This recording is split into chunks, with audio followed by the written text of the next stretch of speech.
guys, what's going on? Welcome back. So today I'm going to be going through some of the titles I picked up recently since I did my huge collection video several months back. I've got a decent amount of titles, some 4K, one non-horror title and the rest are horror, so stay tuned and let's get to it. So I'll make this kind of short and sweet, just kind of go through all the titles and give my opinion on them. First up here is the Arrow edition of Tremors. Now, I hadn't watched this one previously. Actually, it was a first-time watch. I like this one a lot. This one's really good. Highly recommended. All right, next up, I've got four 4K titles. First is Arizona. This movie is very interesting. I like this one a lot. It's like mixes really, really dry humor with kind of like a thriller tendency. I don't know, and it's just really good. I highly recommend Arizona if you haven't seen that yet. Next up is the Beetlejuice. I had to upgrade from the original Blu Ray. Just one of my all-time favorite movies. I can't recommend Beetlejuice enough. I also have Possessor here. Now, this one was getting a lot of hype. I didn't hate it, but I didn't love it either. I enjoyed it. I definitely think I need to rewatch it. Obviously, some of the gore and stuff were really good, and a lot of the violence was pretty intriguing, but not the biggest fan of that one, actually. And then another one that I had to rewatch to really enjoy was Us. When I saw this one in the theater, and I was actually really let down. Really let down. It just had a weird, like, kind of comedic aspect to it that didn't really work, in my opinion. But, always rewatch a movie you might not like because you go in with expectations, and if you kind of drop those expectations, you might enjoy it more. All right, now let's just get into all the titles. I also picked up a decent amount of Scream Factories. I'll do a different video for that, though. Yeah, so a lot of these are just regular catalog titles.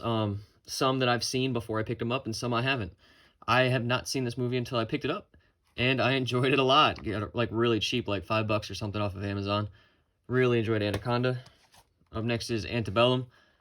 And that's a thing too, guys. I hardly ever like buy movies usually right when they come out. I usually wait until price drops hit. I know a lot of people ask me, like, where do you get your movies or how? I usually always wait for deals because, when you're collecting and stuff, that shit adds up quick. Antebellum, the twist in this movie was great. Did not see that coming at all. Really enjoyed Antebellum. And then Becky, one of my favorites from 2020. Really love this, man. A different kind of character for Kevin James to take on. A lot of fun. Like, just kind of like almost like a slasher movie with this girl. She gets revenge on this gang that comes and harms her family, and really good. Love this movie a lot.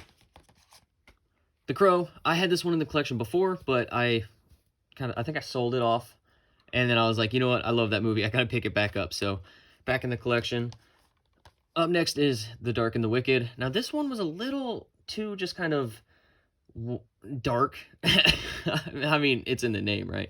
But it was just kind of very one note. It was just so bleak the entire time. Now, that could go for it and against it, in my opinion. I love kind of bleak horror movies, Hereditary and The Witch and all kinds of stuff like that. But this one just, I don't know, it didn't really get to me as good as those movies did. But yeah, I can tell, or I guess I could say, I can see how people enjoy that one.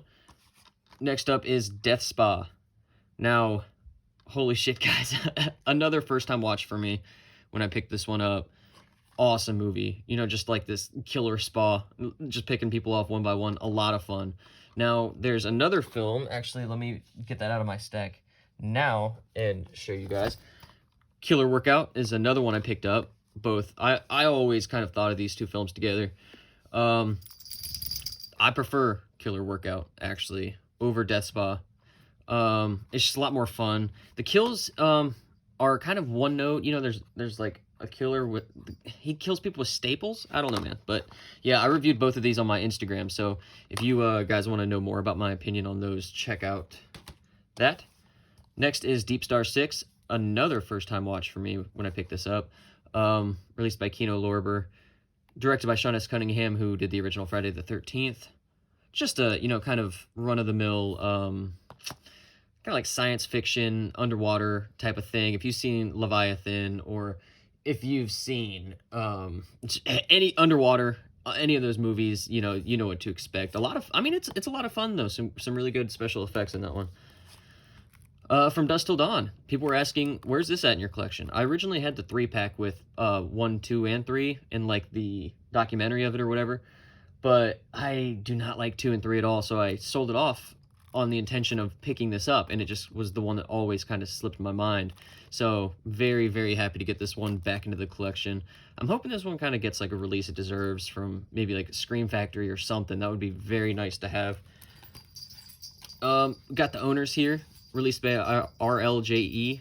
Now, they're putting out some fire releases. I've got like 4 or 5 of their releases in this stack here to show you guys. Just releasing some really good movies. This is not one of them. A blind buy that was probably one of my least favorite from last year, actually. This one's definitely on the chopping block for the collection. But, yeah, it's just chilling for now. Not my favorite at all. The Pale Door, one that actually very, very shocked me. I was kind of blown away by this one because I saw a lot of bad things said about it, but I enjoyed it, and that's all that matters in my opinion. You know, don't listen to other people's opinions on movies, guys. I keep saying it over and over again. It's kind of like I don't want to say a bad version of From Dusk Till Dawn because it's not bad, but that's what it is. You know, it's a very cheap kind of From Dusk Till Dawn. You know, this group goes to this brothel. That's what it was. I was trying to think of like old school whorehouses, what they were called. They go to this brothel, and you know, there's like the women turn into vampires, and you know, pick them off, and really good special effects in this one. Very fun horror western. You don't see a lot of these. You know, you've got this one and Bone Tomahawk. I really enjoyed. So yeah, always on my eye, keeping my eye out for movies like that. Here's one I don't think I've heard a single word said about. Playback. Christian Slater's in this one just for a little bit though. Yeah, but he gets, you know how studios do that. They bill a character that's barely in it just for the notoriety of the actor themselves. Playback, it's a decent, almost kind of slasher-esque movie about a guy that kills his family and videotapes it, and then a guy watches that videotape and is somehow like possessed by that guy or something, and then kills people. Kind of surprised with a lot of kills in this one though. Really, okay, I'm not gonna say really enjoyed it, but yeah, it was good for what it was, and I'd say maybe about like a 5.5, 6 out of 10. So you're not missing anything by not watching this one, but if you're kind of like a huge horror fan, check it out. I think you will find enough in there to be pleased with. And here's yet another RLJE. Is it gonna focus? Nope. Release that I enjoyed a lot. Kind of a cool throwback anthology film. Joe Bob Briggs makes an appearance. Just there's some insane stories in this. Obviously, you know, some of the stories aren't as good as the other ones are, but some really good special effects in some of the sequences. A lot of fun. You know, I definitely enjoyed Scare Package for what it was. Next is Sleepy Hollow. Now, I watched this one, I think, on Netflix or something, and I immediately had to pick this up because I loved this movie. It immediately became one of my favorite Tim Burton films, and I was kind of blown away. I held it off for so long, and it just has a really, really great Halloween atmosphere, and it's surprisingly dark and gritty and gory, and I just kind of can't recommend this one enough. It's one I held off on for way, way, way too long. I do that with a lot of movies. Next up is Spree, one that I kind of went into with not a lot of expectations. I just don't kind of like that cliche camera, you know, style, I guess. But this one was great. I enjoyed it a lot. It was a lot of fun. Really like Joe Keery, obviously Stranger Things, and, you know, he's in a couple of other stuff, including that creepy-ass Taco Bell commercial. You guys seen that? Whatever, man. But yeah, really good. Really enjoyed that one. It cracked my top 10 of the year last year. Next up is Them. Classic 1950s horror, sci-fi, creature feature. Loved this one. I've seen this one a handful of times, and it was one that kind of always eluded my collection, to be honest. I kind of focused elsewhere, and I was like, you know what, I just have to add this into the collection because it's one of my favorites from the 50s, and that, just look at that artwork, man. So cool. Can't recommend them enough. Killer Ants. One that blew me away, Unhinged. another one I held off till the end of the year when I started just powering through all these movies so I can formulate my top 10 of the year. And I was like, you know what? I'll check this one out because why not? Wow. I I was blown away, especially since this was released theatrically. Typically, theatrically released horror movies are trying to appeal to a crowd and they try not to be too much for the viewer. This one was intense, man. Very intense. I was not expecting the dark-hearted nature of this one.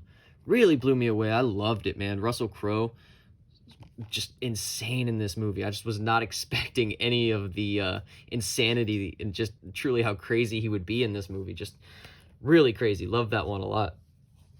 Next up is The Wolfman. Now, I just watched this one the other day for the first time ever. Blown away. Now, I never hear anybody talk about Wolfman, ever. And so, of course, you know, my expectations were low. Just insane. There's so many scenes where, you know, the Wolfman is just mauling people, and there's some great special effects, and there's some CGI here and there. But the creature design is great. The makeup is great. I loved everything about this movie. It was surprisingly just dirty. Yeah, you know, set in the time it was. I was, excuse me. I was just very surprised with how intense this was. I was not expecting to see some of the maulings in this, man. Very brutal, a lot of fun. I honestly can't recommend this one enough. Loved this one, very surprised. And then last but not least, we've got Guns Akimbo, the one non-horror title I picked up. I think this was cheap on Amazon. Loved this movie.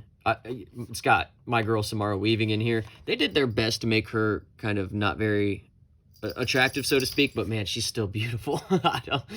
Oh man, yeah, she's my favorite. But Guns Akimbo, it's a lot of fun, man. It's just kind of like your over-the-top action movie. You know, if you watch the Crank films or, you know, something like Hardcore Henry, then this is definitely something you'd get a kick out of. But yeah, I enjoyed this one a lot. Thought it was worthy of being in the collection.